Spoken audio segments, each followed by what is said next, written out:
ஓம் சாந்தி. பாபாவின் நினைவோடு 9/6/2025 முரளியின் சாரத்தை பார்க்கலாம். பாபா முதல் கேள்வி என்ன கேட்குறாங்கன்னா, பாபா குழந்தைங்களுக்கு எதற்காக கல்வி கற்பிக்கின்றார், கல்வியின் சாரம் என்னன்னு பாபா கேட்குறாங்க. அதுக்கான பதில், பாபா தம்முடைய குழந்தைங்களுக்கு சொர்க்கத்தின் இளவரசராக உலகத்தின் எஜமானர்களாக ஆக்குவதற்கான கல்வியை கற்றுத்தருகிறார். பாபா சொல்கிறாரு, கல்வியின் சாரமாவது உலக சம்பந்தப்பட்ட விஷயங்கள் அனைத்தையும் விட்டுவிடுங்கள். நம்மிடம் கோடி ரூபாய் உள்ளது, லட்சம் உள்ளதுன்னு நினைக்காதீங்க. எதுவுமே கையில் வரப்போகிறதில்ல. நல்லபடியாக புருஷார்த்தம் செய்யுங்கள், படிப்பின் மீது கவனம் செலுத்துங்கள்னு பாபா சொல்கிறாங்க. நெக்ஸ்ட்டு, இன்னும் சில நாட்கள் தான் உள்ளதுன்னு பாபா சொல்கிறது என்ன? பாபா சொல்கிறாங்க, நீங்கள் தெரிஞ்சிருக்கிறீங்க, இன்னும் சில நாட்கள் தான் இந்த நரகத்தின் துக்கங்கள் அனைத்தும் மறந்து போகும். உங்களுடைய புத்தியில் இப்போது சுகத்தின் உலகம் கண் முன்னால் நின்று கொண்டிருக்கிறது. எப்படி முன்பு வெளிநாட்டிலிருந்து வந்தனர் என்றால் புரிந்து கொண்டிருக்கிறாங்க, போய் சேர்வதற்கு இன்னும் கொஞ்ச நாள் தான் இருக்குதுன்னு. ஏன்னா முன்பு வெளிநாட்டிலிருந்து வருவதற்கு அதிக சமயம் பிடித்தது. இப்போதோ ஏரோப்ளேனில் விரைவாக வந்து சேர்ந்து விடுறாங்க. இப்போது குழந்தைங்க, உங்களுடைய புத்தியில் இருக்குது, இப்போது நம்முடைய சுகத்தின் நாட்கள் வரப்போகிறது, அதற்காக முயற்சி செய்து கொண்டிருக்கிறோம்னு நீங்கள் புரிஞ்சிருக்கிறீங்கன்னு பாபா சொல்கிறாங்க. நெக்ஸ்ட் கொஸ்டின், நாம் எதனுடைய அத்தாரிட்டியாக இருக்கிறோம், பாபா எதனுடைய அத்தாரிட்டியாக இருக்கிறேன்னு பாபா கேட்குறாங்க. இதற்கான பதில், குழந்தைங்க, நீங்கள் ஞானத்தின் அத்தாரிட்டியாக இருக்கிறீங்கிறாங்க பாபா. பரமபிதா பரமாத்மா சர்வசக்திவான் ஆல்மைட்டி அத்தாரிட்டி. பரமபிதா பரமாத்மா சர்வசக்திவான் ஆல்மைட்டி அத்தாரிட்டி என்றும் சொல்லப்படுகின்றது. நீங்கள் ஞானத்தின் அத்தாரிட்டி, அவர்கள் பக்தியின் அத்தாரிட்டி. பாபா ஆல்மைட்டி அத்தாரிட்டின்னு சொல்லப்படுறாரு.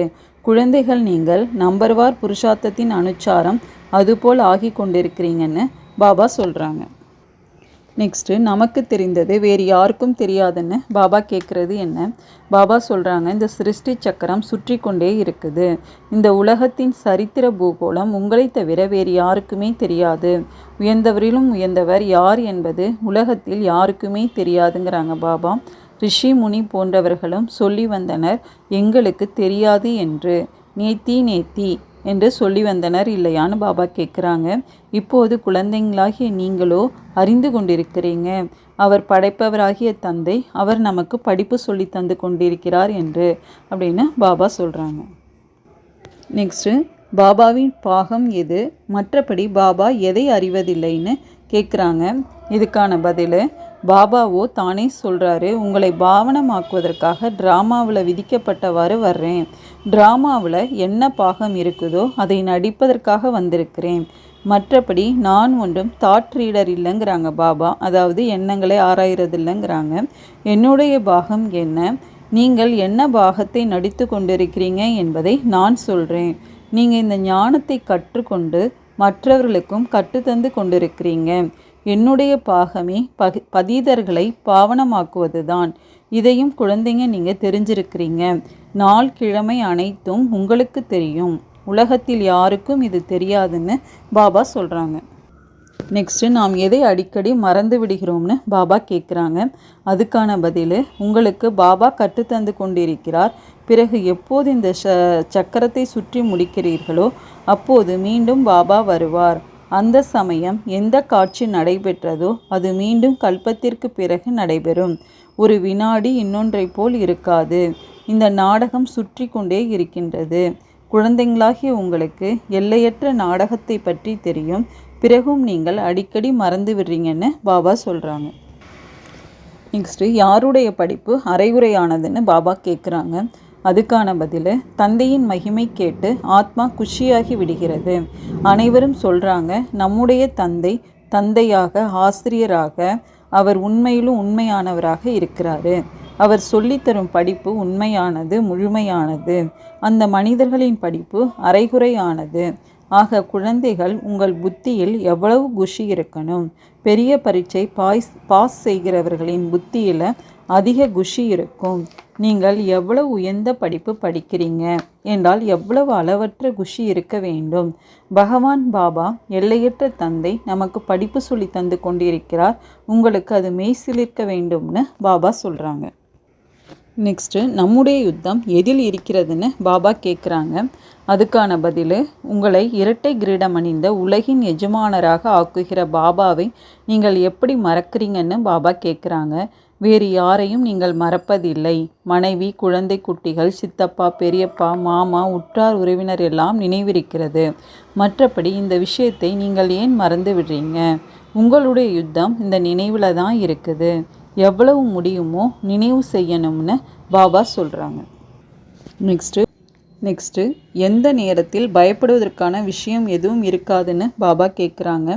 அதுக்கான பதில், குழந்தைகள் தங்களின் முன்னேற்றத்திற்காக அதிகாலையில் எழுந்து பாபாவின் நினைவில் சுற்றி வர வேண்டும்.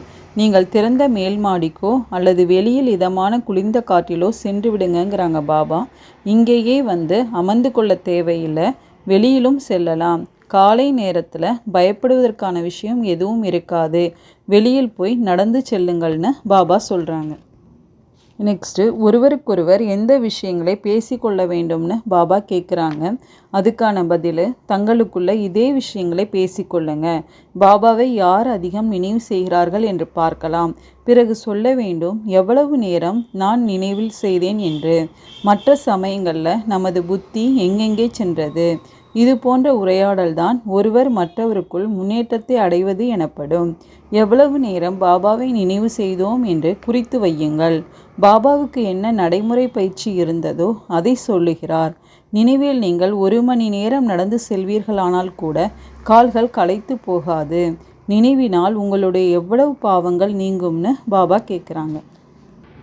நெக்ஸ்ட்டு யாருக்கு ஸ்ரீமத் எதுவும் கிடையாதுன்னு பாபா கேட்குறாங்க. அதுக்கான பதில், பிராமணர் ஆகின்ற அனைவருக்குமே ஸ்ரீமத் இருக்குது. நீங்கள் பாபாவின் ஸ்ரீமத் மூலம் தேவதை ஆகிறீங்க. தேவதைகளுக்கு ஸ்ரீமத் எதுவுமே கிடையாது.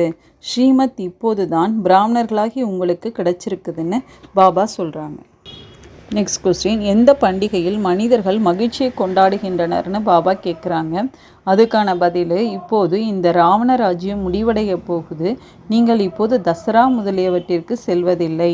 நீங்களோ இவர்கள் என்ன செய்கிறார்கள் என்று புரிய வைப்பீர்கள். இதுவோ சிறு குழந்தைகளின் காரியம். பெரிய பெரிய மனிதர்கள் பார்க்க வர்றாங்க. ராவணன் எப்படி எரிக்கின்றனர். இந்த ராவணன் யார் என்று யாராலும் சொல்ல முடியாதுன்னு பாபா சொல்கிறாங்க. ராவண ராஜ்யம் இல்லையா, தசரா முதலியவற்றில் எவ்வளவு மகிழ்ச்சியை கொண்டாடுகின்றனர். இதில் ராவணனை எரித்தே வந்திருக்கிறாங்க. துக்கமும் இருந்தே வந்திருக்குது. எதையும் புரிந்து கொள்றதே இல்லை. இப்போது நீங்கள் புரிந்து கொண்டிருக்கிறீங்க நாம் எவ்வளவு புத்தியற்றவர்களாக இருந்தோம் என்று. ராவணன் புத்தியற்றவர்களாக ஆக்கிவிட்டான்னு பாபா சொல்கிறாங்க. நெக்ஸ்ட்டு யாரை பாபா வேறு எதையும் நினைவு செய்ய முடியாவிட்டாலும் பாபாவை நினைவு செய்யுங்கள்னு சொல்கிறது என்ன? அதுக்கான பதில், இது ஒரே பாடசாலை. படிப்பு மிகவும் சுலபமானது. வயது முதிர்ந்த மாதாக்கள் வேறு எதையும் நினைவு செய்ய இயலவில்லை என்றாலும் பாபாவை மட்டும் நினைவு செய்யணும். வாயினால் ராம் என்று சொல்லவோ செய்கிறீங்க இல்லையா? பாபா இதை மிகவும் சகஜமாக சொல்கிறேங்கிறாரு. நெக்ஸ்ட்டு எதை பார்ப்பதற்கு டாக்டர்கள் அதிக முயற்சி செய்கிறாங்கன்னு பாபா கேட்குறாங்க. அதுக்கான பதில், புருவ மத்தியில் நட்சத்திரம் ஜொலிக்குது என்று. ஆக நிச்சயமாக எவ்வளவு சிறிய ஆத்மாவாக இருக்கும் இல்லையா? ஆத்மாவை பார்ப்பதற்கு டாக்டர்கள் அதிக முயற்சி செய்கிறாங்க. ஆனால் அது மிகவும் சூட்சுமமானது. அறிவியல் சோதனை முதலியவற்றால் யாராலும் பார்க்க இயலாதுன்னு பாபா சொல்கிறாங்க. நெக்ஸ்ட்டு யார் படிப்பு சொல்லி தந்தால் அமெரிக்கா, ஜப்பான் போன்ற நாட்டை சேர்ந்தவர்களும் வந்து கேட்பாங்கன்னு பாபா கேட்குறாங்க. அதுக்கான பதில், கிருஷ்ணர் படிப்பு சொல்லி தருவாரானால் அமெரிக்கா, ஜப்பான் முதலிய அனைத்து தரப்பிலிருந்தும் வந்து விடுவாங்கங்கிறாங்க பாபா. அவரிடம் அவ்வளவு கவர்ச்சி இருக்குது. அனைவருக்குமே கிருஷ்ணரிடம் அன்பு இருக்குது. இப்போது குழந்தைகள் நீங்கள் தெரிஞ்சிருக்கிறீங்க. நாம் தான் அதுபோல் ஆகி கொண்டிருக்கிறோம். கிருஷ்ணர் இளவரசர் கிருஷ்ணரை மடியில் எடுத்துக்கொள்ள விரும்புகின்றனர் என்றால் புருஷார்த்தம் செய்ய வேண்டும். பெரிய விஷயம் ஒன்றும் இல்லைன்னு பாபா சொல்கிறாங்க. நெக்ஸ்ட்டு யாருக்கு 1 வினாடியில் அம்பு தைக்க முடியும்னு பாபா கேட்குறாங்க. அதுக்கான பதில், யார் அதிக பக்தி செய்திருக்கிறார்களோ அவர்களுக்கு 7 நாள் என்ன 1 வினாடியில் கூட அம்பு தைக்க முடியுங்கிறாங்க பாபா. 1 வினாடியில் உலகத்தின் எஜமானனா ஆக முடியும். இவர் தானே அனுபவசாலியாக, அதாவது பிரம்மா அமர்ந்திருக்கிறார். விநாச காட்சியை பார்த்தார். சதுர்புஜ ரூபத்தை பார்த்தார். அவ்வளவுதான், புரிந்து கொண்டார். ஓஹோ, நாம் உலகத்தின் எஜமானர் ஆகப் போகிறோம், சாட்சாத்காரம் கிடைத்தது என்று ஊக்கம் வந்தது. உடனே அனைத்தையும் விட்டுவிட்டார்னு பாபா பிரம்மபாபா பற்றியும் சொல்லியிருக்காங்க. நெக்ஸ்ட்டு, பாபா எப்போது நிச்சயம் ஏற்பட்டது என்று குழந்தைகளை பார்த்து கேட்டதற்கு குழந்தைகள் கூறும் பதில் என்ன? பாபா சொல்கிறாங்க, பாபா வந்திருக்கிறாரு உலக ராஜ்ய பதவி தருவதற்காக. பாபா கேட்குறாரு நிச்சயம் எப்போது ஏற்பட்டது என்று. அப்போது சொல்கிறாங்க குழந்தைங்க 8 மாதம் ஆகுது என்று. பாபா புரிய வைத்திருக்கிறார், முக்கியமான விஷயம் நினைவு மற்றும் ஞானம். மற்றபடி காட்சி பார்ப்பது ஒன்றுக்குமே ஆகாது. தந்தையை அறிந்து கொண்டு விட்டால் பிறகு படிக்க தொடங்குவாங்க. அப்போது நீங்களும் இது போல் தேவதை ஆகிவிடுவீங்கன்னு பாபா சொல்கிறாங்க. நெக்ஸ்ட்டு, யார் வெற்றி மாலையில் வர முடியும்னு பாபா கேட்குறாங்க. அதுக்கான பதில், சங்கம யுகத்தில் எந்த குழந்தைகள் குணமெனும் மாலையை கையாளுகின்றனரோ அவரே வெற்றி மாலையில் வருகின்றார். எனவே தூய அன்னப்பறவையாகி அனைவரிடமும் குணத்தையே பாருங்க. ஒரு தந்தையின் குணங்களையே தன்னுள் கொண்டு வாருங்கள். இந்த குணமாலை அனைவர் கழுத்திலும் இருக்கிறது. ஒருவர் தந்தையின் குணங்களை எந்தளவிற்கு கொண்டு வருகிறாரோ அந்தளவு மாலை பெரியதாகும். குணங்களை சிந்தனை செய்வதால் தானும் குணமூர்த்தி ஆகிடுவீங்க. இதன் நினைவாகவே தேவதைகள் மற்றும் சக்திகளின் கழுத்தில் மாலை காண்பித்திருக்காங்கன்னு பாபா சொல்கிறாங்க. நெக்ஸ்ட்டு, சரியாக நிர்ணயம் செய்வதற்கான ஆசனம் எதுன்னு பாபா கேட்குறாங்க. அதுக்கான பதில், சாட்சி எனும் மனோநிலையை சரியாக நிர்ணயம் செய்வதற்கான ஆசனம்னு பாபா சொல்கிறாங்க. நெக்ஸ்ட்டு, எந்த நிலையில் இருந்தால் தடைகளும் வீண் எண்ணங்கள் இவற்றிலிருந்து தப்பிக்க முடியும்னு பாபா கேட்குறாங்க. அதுக்கான பதில், உள்நோக்கு முகமாகி செயல் புரிந்தால் தடைகளிலிருந்து வீண் எண்ணங்களிலிருந்து தப்பித்து விடுவீங்க. நேரமும் மீதமாகும். உள்நோக்கு முகமாகி இருப்பதால் நினைவுகள் சக்திசாலி ஆகுதுங்கிறாங்க பாபா. மேலும் ஆத்மா எனும் கண் சக்திசாலி ஆகிவிடும். இதனால் வர இருக்கின்ற தடைகளும் தானாகவே இன்று சோதனை வரும் என்று தெரிய வரும். எந்தளவு முன்னதாகவே தென்படுமோ புத்திசாலி ஆவதால் வெற்றி அடைவீங்கன்னு பாபா சொல்கிறாங்க. அச்சா, ஓம் சாந்தி.